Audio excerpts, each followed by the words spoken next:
Margaret decided to put on an act to interrupt the wedding.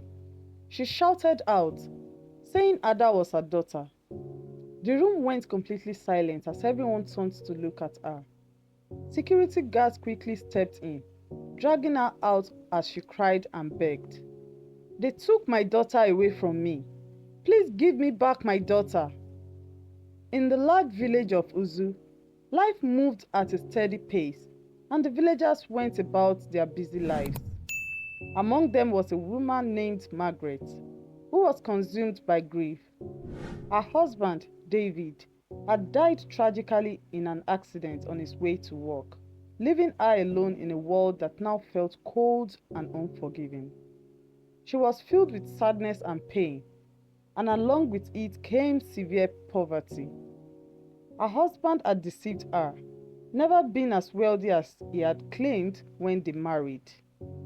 He had no property to his name, and the rent for the house they lived in was expiring in a month. Margaret was 8 months pregnant with her first child, just 1 month away from giving birth. It had been happy news when her husband was alive, but now she found herself unable to care for the child, which felt like a burden. Her husband's death had taken everything from her: her strength, her hope, and her will to continue. Her husband's family helped her as much as they could, and after the burial, they all went back to their homes. Margaret was an orphan who had fought hard to become who she was. She had suffered a lot with no family to care for her. She had always dreamed of marrying a wealthy man. She met David when she worked as a cleaner at a supermarket in another city. He delivered goods there, and they fell in love. David told her that he owned all the goods he delivered. She found it hard to believe him at first, but his friends who worked with him also confirmed his story. They convinced Margaret that David was rich, and they all worked under him, assuring her that he was telling the truth. So, David and Margaret got married. She was finally happy about marrying a wealthy man until the truth about David came to light on the day of his burial, when his close friends revealed the truth to Margaret. She almost collapsed upon hearing it, but there was nothing she could do. A month later, Margaret's pregnancy was due, and she gave birth at a local hospital in the village at night. It was a beautiful baby girl. As she looked at the child in her arms, tears filled her eyes, and she wished life hadn't been so cruel to her. In the early hours of the following morning, Margaret made a decision that would change the course of her life and her child's destiny forever. She wrapped her baby in a faded cloth and carefully placed her in a woven basket. With trembling hands, she carried the basket to the doorstep of the wealthiest family in the village, the Johnsons. The couple were known to have been married for 10 years but were unable to have a child of their own. Despite their riches, their home was filled with silence, hope, and unanswered prayers. Margaret placed the basket at their doorstep, kissed her baby's forehead one last time, and whispered a prayer. As her tears fell onto the clothes, she turned away and disappeared into the surrounding bushes.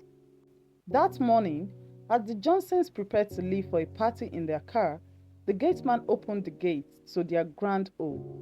Amanda and James paused when they saw a basket at the front of their house. They stepped out of their car to check what it was, and their curiosity quickly turned to shock as they saw something small, wrapped in faded clothes. It was a baby, abandoned and alone. The couple couldn't believe what they saw. James and Amanda, along with their gateman, hurriedly looked around the area for any sign of someone suspicious that might have left the child, but they found no one. The child's origin remained a mystery, leaving them both disturbed and confused. They carefully picked up the baby and reported the incident to the village police, who conducted a thorough search for the baby's family. They checked their records for any missing child reports, but none were found. They decided to post a notice throughout the village, hoping someone might come forward. but weeks turned into months, and no one came to claim the child. Margaret, by then, had left the village completely, hoping to start a new life in the big city, far from the memories that haunted her. 2 months passed, and the Johnsons, who had already fallen deeply in love with the child, made a life changing decision. They registered the baby at an orphanage and legally adopted her, naming her Ada, which means first daughter. She became the center of their world, a living symbol of the miracle they had prayed for. They never revealed her true identity because they wanted her to live a normal life without feeling that they were not her biological parents. They also feared that if they ever disciplined her, she might believe that they were being harsh to her because they were not her real parents. As Ada grew, she brought light and laughter into their once quiet home. Her childhood was filled with love, comfort, and endless possibilities. By the time she turned 5, the family moved to the city, seeking better opportunities for their growing daughter. On the other hand, Margaret never tried to show up in their lives. 15 years later, Ada grew up to be a confident and ambitious young woman. Her adoptive parents made sure she had the best education, sending her to top schools and always encouraging her to follow her dreams. Ada worked hard and succeeded in everything she tried. By the time she was in her 20s, she had taken over her father's business and became a successful CEO, managing their properties and growing their wealth. Her parents, now getting older, looked at her with pride. They were grateful they had decided to adopt her all those years ago. They knew their lives had been made richer not just by their wealth, but by the love and joy Ada brought into their world. At 25, Ada fell in love with John, one of the country's most eligible bachelors. John came from a well-established family with a long history of success. His parents had been close friends with Ada's adoptive parents for many years, and the two families had shared many important moments. John was a billionaire in his own right, known for his charm, generosity, and deep love for Ada. He had grown up with every luxury, but it was his humble nature and strong character that truly captured Ada's heart. Ada fell in love with John at a charity event hosted by their families.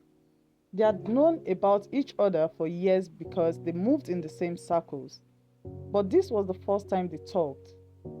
Ada went to the event to support her parents' charity work, while John was used to attending those events and was well known for being charming and friendly. From the moment they looked at each other, there was an instant connection. John was impressed by Ada's kindness and intelligence, and Ada liked how warm and genuine he was with everyone.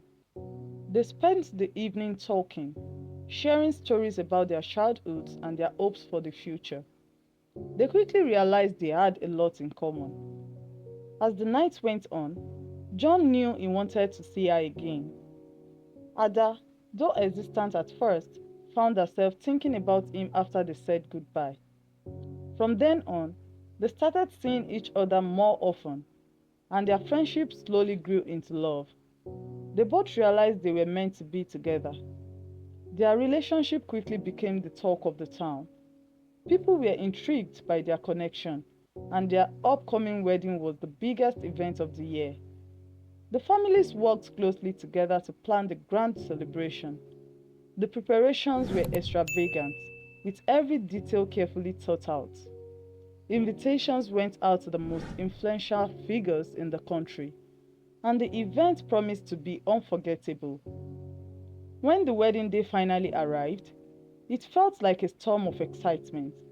Billboards in the streets and televisions broadcasted the event live, showing every stunning moment of the lavish celebration.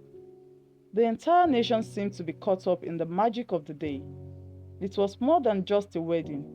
It was a merging of two powerful families, a celebration of love, wealth, and legacy. Ada and John's union was seen as a perfect match.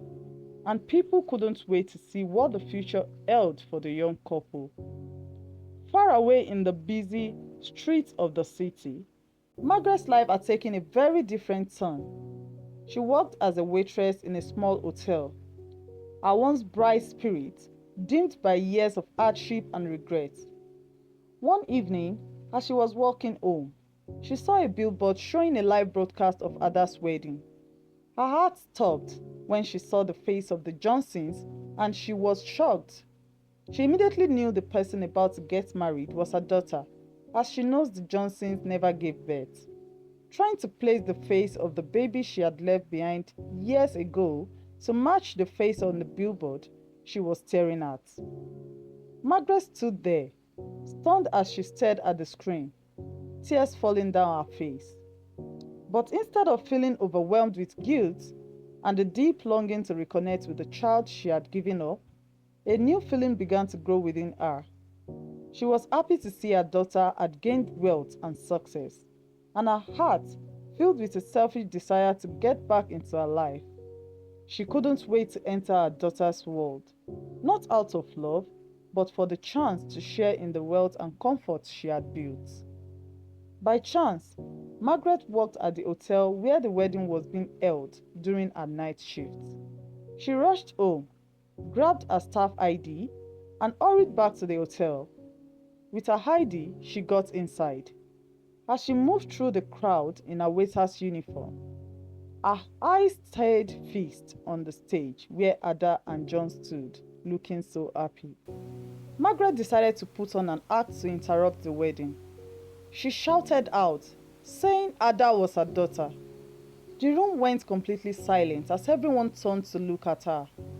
Security guards quickly stepped in, dragging her out as she cried and begged. "They took my daughter away from me.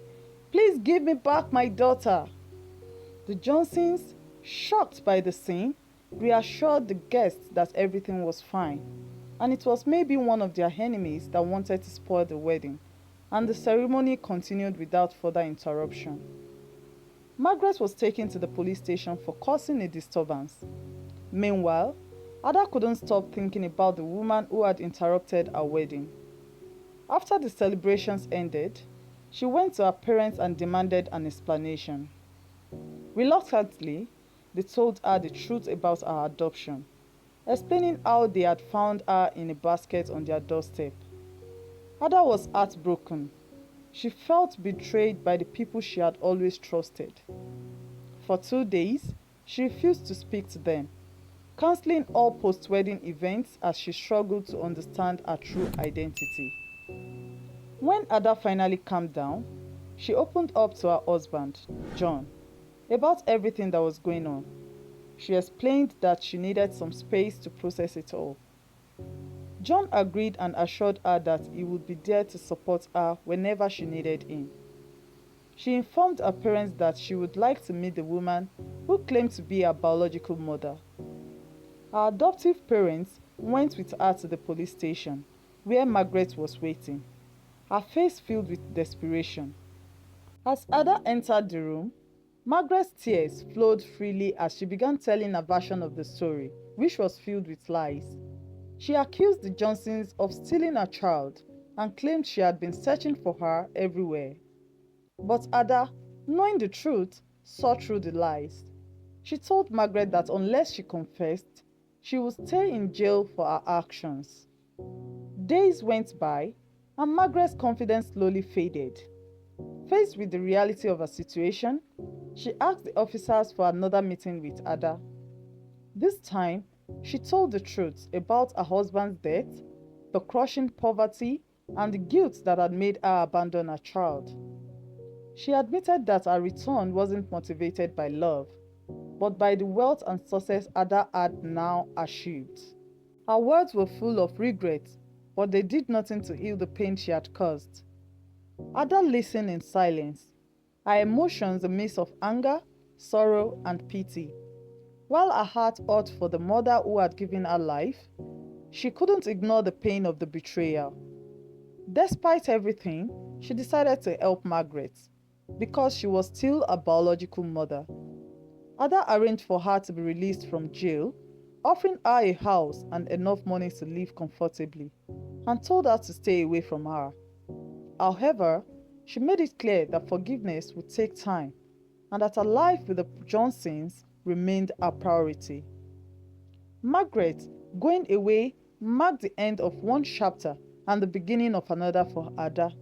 She returned to her life with a new understanding of who she truly was and the people who had shaped her. The experience had left its scars, but it also made her stronger. Her determination to protect her family, the Johnsons, was now stronger than ever. Her wedding celebrations resumed, and as she stood next to John, she felt a renewed sense of purpose. Though her journey had been marked by loss and betrayal, it had also been filled with love, strength, and the unbreakable bond of family.